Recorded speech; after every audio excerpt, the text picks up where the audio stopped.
In the autumn of 1838, a nation was torn from the only home it had ever known, marched at gunpoint across 1,000 miles of American wilderness in the dead of winter, until the road behind them was littered with the graves of their own people. This is the story of the Trail of Tears, and it begins, like so many American tragedies, with the discovery of gold.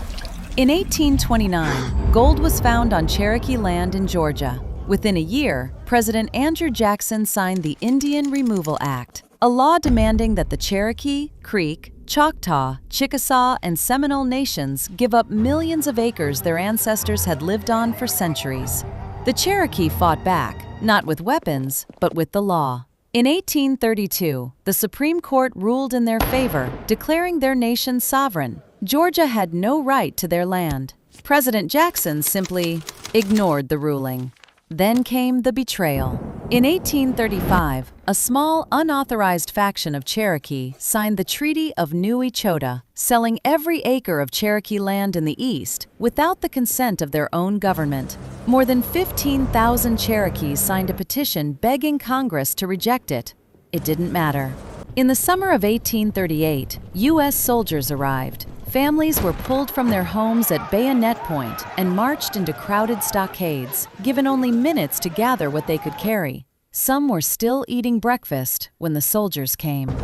Then the march began. Nearly 17,000 Cherokee men, women, and children were forced over 1,000 miles, on foot through freezing rain and early snow, with almost no food, little shelter, and no mercy for the sick or the very young. They called it, in their own language, Nunna daul Isunyi, the trail where they cried. By the time it was over, an estimated 4,000 Cherokee had died, of cholera, of starvation, of exposure, of simple exhaustion. Families were buried in unmarked graves along a road they never chose to walk.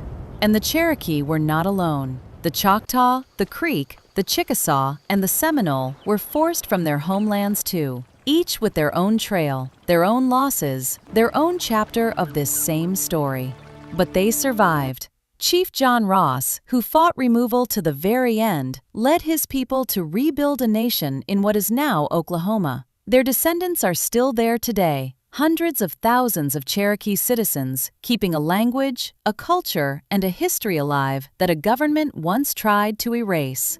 The Trail of Tears is not just a chapter in a history book. It's a road that still runs beneath America's feet, a reminder that a nation's ideals have never made it immune to its own cruelty. And the people who walked it never stopped being who they were.